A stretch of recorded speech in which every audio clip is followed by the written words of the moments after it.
सलातु वस्सलामु अलैका या सय्यदी या रसूल अल्लाह व अला आलिका व अस्हाबिका या सय्यदी या हबीब अल्लाह। नमाज को बाजमात अदा करते हुए जो जमात की खूबसूरतियाँ हैं, उनमें से एक खूबसूरती ये है कि सफ़ों को दुरुस्त रखा जाए और सफ़ों को सीधा रखा जाए। सफ़ों की तरतीब में लोग किस तरह खड़े होंगे, इमाम के करीब कौन खड़ा होगा, फिर उसके बाद कौन होगा और उसके बाद कौन होगा, इस तरतीब का भी लिहाज रखा जाएगा। आका करीम अलैहिस्सलाम की ये हदीस मुबारका जो इमाम तिरमिज़ी रहमतुल्लाहि ताला अलैह लेकर आए हैं, वो हज़रत अब्दुल्ला रदियल्लाहु ताला अन्हु से रवायत है। आका करीम अलैहिस्सलाम इसी चीज़ को बयान फरमा रहे हैं कि इमाम के साथ कौन खड़ा होगा, फिर उसके बाद कौन और उसके बाद कौन खड़ा होगा, किस तरतीब के साथ सफ़ें बनाई जाएंगी। आका करीम अलैहिस्सलाम के सहाबी हज़रत अब्दुल्ला रदियल्लाहु ताला अन्हु फरमाते हैं कि महबूब कायनात सल्लल्लाहु अलैहि व आलिहि वसल्लम ने इरशाद फरमाया कि तुम में से समझदार और अक्लमंद लोग मेरे करीब खड़े हों, फिर उसके बाद वो हों जो इनके करीबी मर्तबे पर हों, और फरमाया फिर उनके बाद वो खड़े हों जो इनके बाद करीबी मर्तबे पर हों। और फिर महबूब अलैहिस्सलाम ने इरशाद फरमाया कि तुम आपस में इख्तिलाफ ना करना, वरना तुम्हारे दिलों में इख्तिलाफ पैदा हो जाएगा। और आखिरी जुमला जो इस हदीस का है, आका करीम अलैहिस्सलाम ने इरशाद फरमाया तुम बाज़ार की गहमा गहमी से बचना।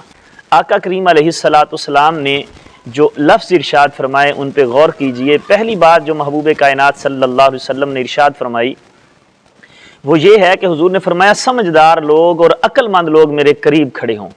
इसका मतलब क्या है? शारहीन हदीस फरमाते हैं इसके अंदर हिकमत ये है कि महबूब कायनात सल्लल्लाहु अलैहि वसल्लम ने समझदार और अक्लमंद लोगों को ही इमाम के साथ खड़ा होने को, इमाम के पीछे खड़ा होने को क्यों इरशाद फरमाया। इसके अंदर शारहीन हदीस फरमाते हैं तीन हिकमतें हो सकती हैं। जो सही हिकमत है वो तो अल्लाह और उसका रसूल सल्लल्लाहु अलैहि वसल्लम ही बेहतर जानते हैं, लेकिन जो शारहीन हदीस हिकमतें बयान करते हैं वो आपके सामने रखना चाहता हूँ। शारहीन हदीस फरमाते हैं इसलिए अक्लमंद और समझदार लोगों को इमाम के साथ खड़ा होना चाहिए, इमाम के पास खड़ा होना चाहिए, ताकि अगर इमाम किरात में गलती करता है, उससे सहव हो जाता है, तो पीछे से ये लोग लुकमा दे सकें। दूसरी बात ये कि हो सकता है कि नमाज इमाम की फासिद हो जाए, इमाम की नमाज टूट जाए, इमाम का वज़ू टूट जाए, तो इसलिए समझदार और अक्लमंद लोग इमाम के पास खड़े हों ताकि वो इमाम अपनी जगह से हट जाए और इनमें से किसी एक को खलीफा बनाकर वो अपना वज़ू करने चला जाए।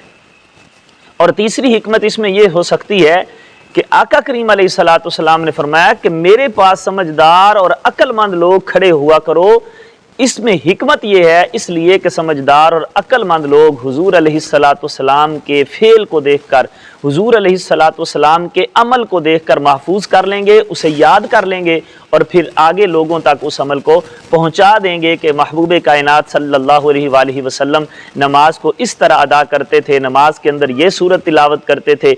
इसीलिए सहाबा इकराम रिदवानुल्लाहि ताला अलैहिम अजमाइन से ये अहादीस, इस बारे में भी अहादीस मरवी हैं कि महबूब कायनात सल्लल्लाहु अलैहि वसल्लम ने ज़ोहर की नमाज में कौन सी सूरत पढ़ी, असर की नमाज में कौन सी सूरत पढ़ी। इसी वजह से आका करीम अलैहिस्सलाम ने समझदार और अक्लमंद लोगों को फरमाया कि तुम मेरे करीब खड़े हुआ करो। फिर आका करीम अलैहिस्सलाम ने इरशाद फरमाया कि तुम आपस में इख्तिलाफ न करना, वरना तुम्हारे दिलों में इख्तिलाफ पैदा हो जाएगा। यानी आपसी इख्तिलाफ जो है वो तुम्हारे दिलों की दूरी का सबब बन जाएगा। यानी आपस के अंदर कुछ बात हो जाए तो उस इख्तिलाफ को ख़त्म करना चाहिए, नहीं तो बहुत दूरियां बढ़ जाती हैं। आका करीम अलैहिस्सलाम ने इस तरफ इशारा फरमाया कि अगर तुम आपस में इख्तिलाफ करोगे तुम्हारे दिलों के अंदर भी कुदूरत आ जाएगी, तुम्हारे दिलों के अंदर एक दूसरे के लिए बुग़्ज़ आ जाएगा, कीना आ जाएगा, हसद बढ़ जाएगा। इसलिए फरमाया कि आपसे इख्तिलाफ ही ना करना ताकि तुम्हारे दिल एक दूसरे के साथ जुड़े रहें। क्यों जब दिल एक दूसरे से दूर होते हैं ना, फिर ज़ातें भी दूर हो जाती हैं, फिर शख्सियात भी दूर हो जाती हैं। ये दिल हैं जो एक दूसरे को जोड़ के रखते हैं, क्योंकि इन्हीं दिलों के अंदर मोहब्बतें होती हैं, इन्हीं दिलों के अंदर नफ़रतें होती हैं। अगर हम मोहब्बतें बांटेंगे तो दिलों के अंदर मोहब्बतें पैदा होगी, और अगर हम नफ़रतें बांटेंगे तो दिलों के अंदर नफ़रतें पैदा होंगी। और आका करीम अलैहिस्सलाम ने इस हदीस के आखिरी जुमले में जो इरशाद फरमाया उस पर गौर कीजिएगा। आका करीम अलैहिस्सलाम ने इरशाद फरमाया तुम बाज़ारों की गहमा गहमी से बचना। हालांकि नमाज की बात हो रही थी, نماز کے اندر صفوں کی بات ہو رہی تھی تو یہ جملہ کیوں ارشاد فرمایا؟ تو شارحین حدیث فرماتے ہیں اس جملے کی حکمت یہ ہے کہ آقا کریم علیہ السلام نے فرمایا کہ بازاروں کی گہما گہمی سے بچنا، اس سے مراد یہ ہے کہ آقا کریم علیہ السلام نے فرمایا کہ بازاروں کی گہما گہمی میں اتنا مصروف نہ ہو جانا کہ تم مسجد میں نہ آ سکو، مسجد میں حاضر ہو کے جماعت کے ساتھ نماز نہ ادا کر سکو۔ دوسری حکمت یہ بھی ہو سکتی ہے کہ آقا کریم علیہ السلام نے فرمایا بازاروں کی طرح مساجد کے اندر شور و گل نہ کیا کرو، کہ جس طرح بازار کے اندر گہما گہمی ہوتی ہے، شور و گل ہوتا ہے، اسی طرح تم مسجدوں کے اندر بھی شور و گل کرنا شروع کر دو اور گہما گہمی شروع کر دو، اس سے بچنا۔ اور تیسری حکمت یہ بھی ہو سکتی ہے آقا کریم علیہ السلام کے اس فرمان عالی شان کا تیسرا مطلب یہ بھی ہو سکتا ہے کہ محبوب کائنات صلی اللہ علیہ وسلم نے ارشاد فرمایا کہ بازاروں میں حد سے زیادہ نہ جانا، کیونکہ یہ